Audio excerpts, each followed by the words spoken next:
Good morning, good afternoon, or good evening. Thank you so much for coming back for another episode. For those of you who may have liked, shared, subscribed, reached out, I really, really do appreciate you. Today, we're going to be talking about weeds. And after talking about pruning last week, it just made in my spirit to talk about weeds today. And something about weeds is just healthy plants leave no room for weeds to take root. Because the moment weeds take root, then they cause more havoc. And the question that we'll talk about, underlying question where it comes to weeds is, what in my life is sabotaging my growth? So today's episode is going to be a little bit different. We're going to take a look at what exactly are the characteristics of weeds. And we're going to talk about 5 characteristics of weeds. And one is uninvited presence. Weeds establish itself without being deliberately planted. You hardly ever find a chance where a gardener will go and plant a weed. 2, resource competition. Weeds compete for water, nutrients, light, space, root territory intended for another plant. 3 is now the idea of growth advantage. Many weeds germinate quickly, grow aggressively, and are more prone to tolerate harsher conditions than better cultivated plants. Number 4 is their reproductive persistence. Now, weeds produce abundant species, they spread, and they can remain dormant in soil for a long time. And then the most important thing in terms of the characteristics of a seed is that weeds disrupt purpose. It prevents intended plants, from reaching full health, maturity, or its yield. Now, we'll now go to the definition of a weed. What exactly is a weed? So a weed is a successful plant growing in the wrong place, at the wrong time, for the wrong objective. And I'll give you an example. I think it was season 1, episode 8 or 9, we talked about a mint, more or less like mint being because of its strong smell, being a deterrent for plants. And I mentioned it then, if you plant weeds, like a weed, if it's planted, is intended as a herb. It's a fragrant blessing to your herbs. A mint planted in a flower border becomes an aggressive intruder because it will take over your plants. A mint planted in a contained pot is refreshing and managing, but a mint plant that is spreading through vegetable will steal space and nutrients from tender crops. So you look at it that's still the mints.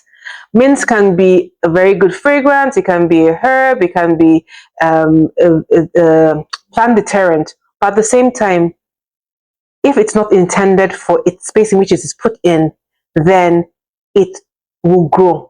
And so bottom line in summary is, weed is a plant out of alignment with its purpose. The purpose for the mint is to produce herbs, not to take over the garden. I know I keep on deterring back to social media, but I will go there. So, for example, social media is there to maybe entertain, for you there to learn all those kind of things. It's not intended for it to take over your life, whereby it consumes more of your time, more of your focus, or things like that. So it's just the idea of understanding how the weed works.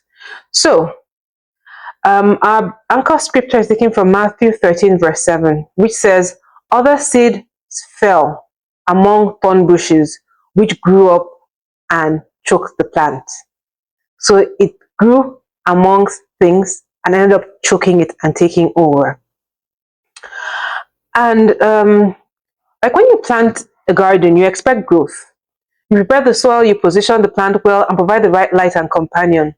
But every gardener knows that planting is just the beginning. After planting is now the maintenance. And then weeds will appear. And they will appear. That's standard. There's nothing new. But the gardener knows how to look out for the weeds.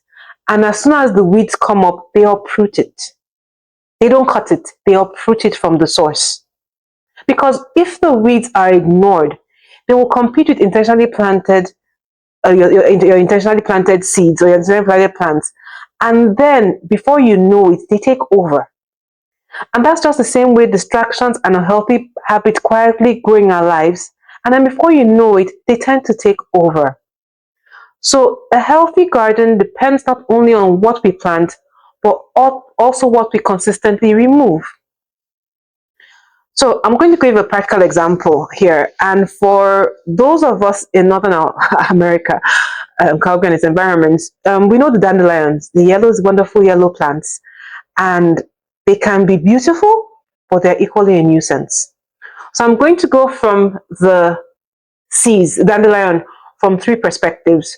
One, the invasion. Two, the spread. And three, the removal.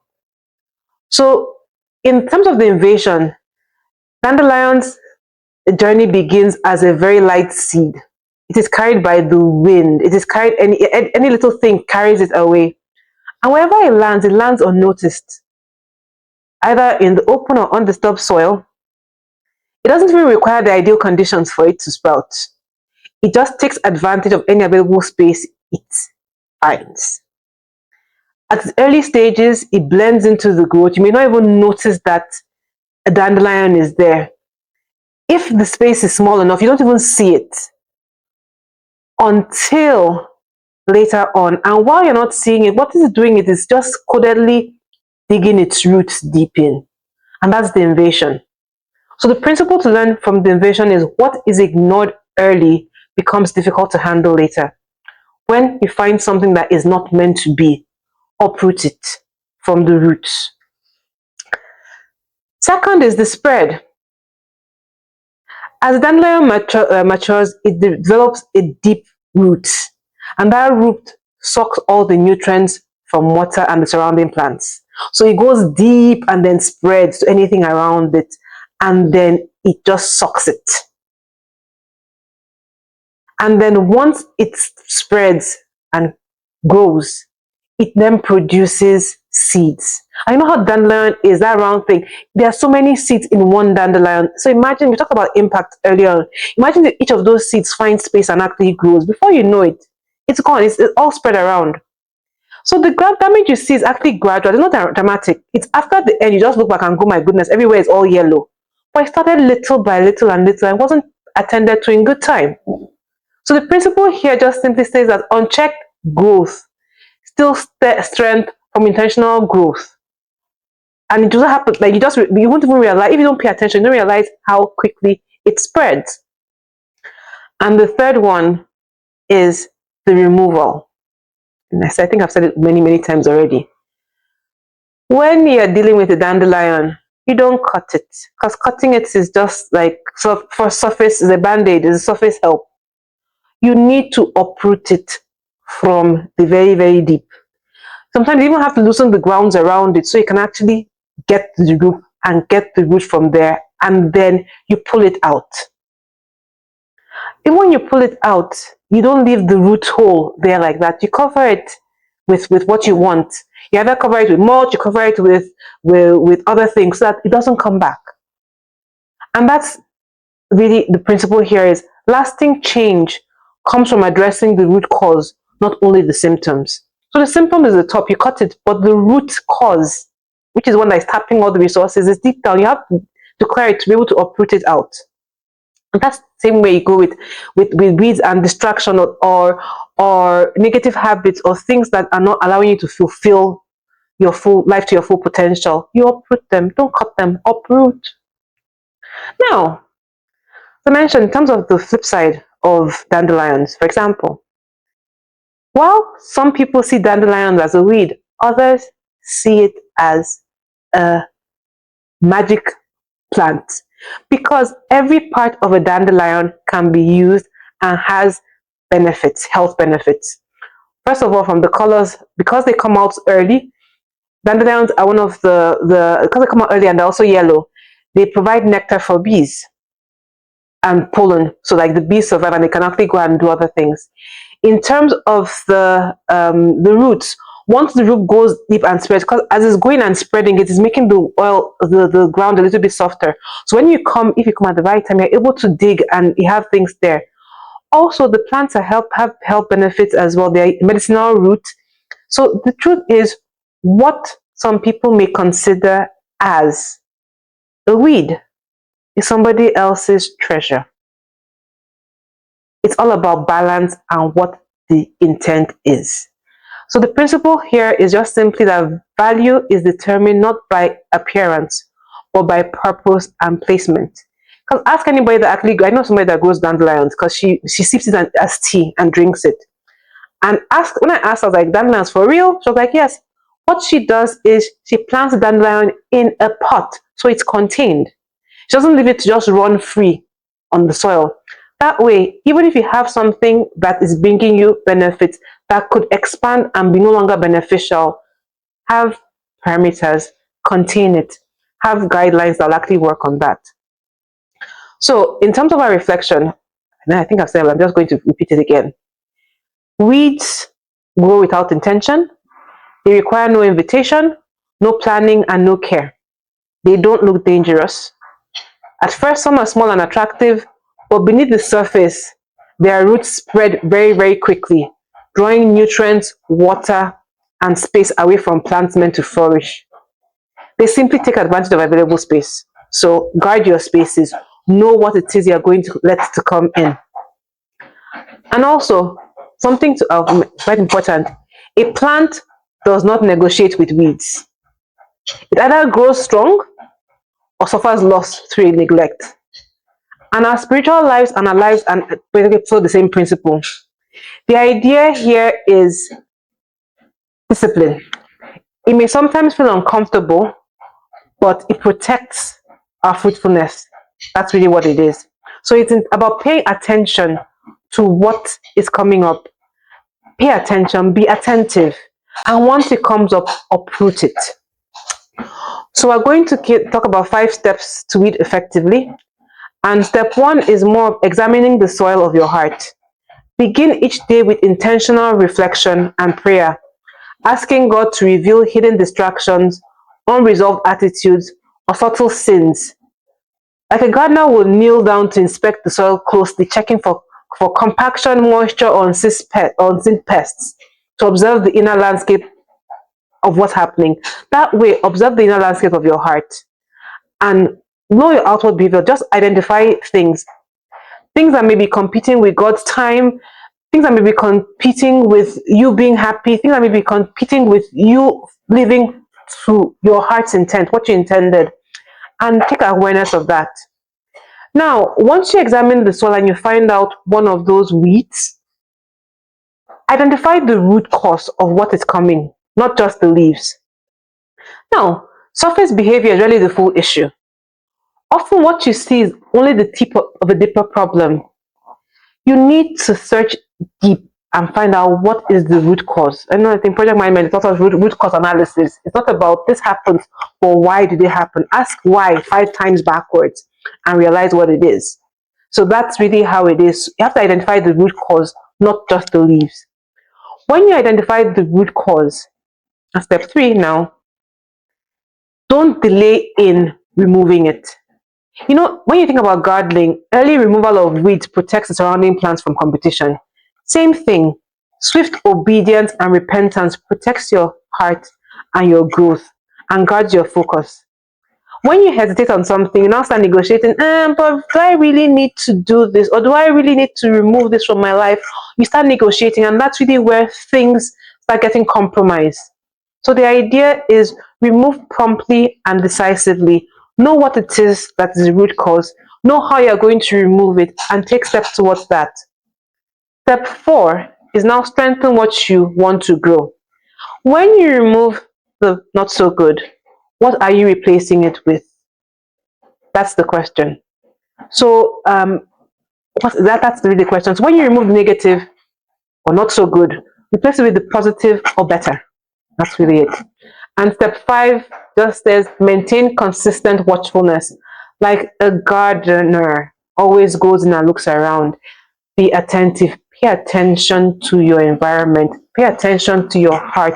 Pay attention to your mind. Pay attention to what you say. All those things have an impact. Reading is not a one-time task. It's a rhythm. You do it periodically over and over and over again. So that's what you need to do. Constantly check. Confirm, check what weeds may be in your garden of your heart, in the garden of your life, and then start to work on that to try to uproot them. So our action item for this week is for you to choose one recurring distraction or habit that pulls your attention away from focus or productivity.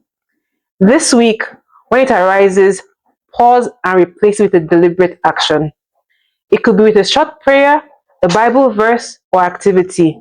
And keep track of these moments, noticing how intentional replacements gradually weaken the distraction and help you stay more intentional and productive throughout the day. Now, I'll come my own time for confession. I love word games. I feel it just stimulates my mind and that's it. So I have this game. I like to play it. And then at a point in time, I realized that I was spending a long time. I won't say how long. I was spending a long time on the game on a daily basis. So what I decided to do was tone it down. So with the game, you actually can go, okay, fine, you just play, and stage, move from one level to the other. Or you have a daily portion whereby daily is 3 games alone, and that's the end. So instead of going with the unlimited route whereby I can play to my heart's content, I now go towards the playing 3 games maximum a day. That is it. And from spending hours getting trapped or getting sucked into the idea of that game world, I now spend 15 minutes maximum doing that. It was difficult. It is difficult some days, but I know my limit. I'm setting it there, and it's getting easier. The more I do it, it's getting easier to do it. So it's still the idea of pick one recurring distraction or habit, and then find out how to work around it. Whereby, if it's completely bad, yank. If it is not so good, reduce. Just find a way to balance whereby nothing is what's competing with the time. It's no longer a distraction.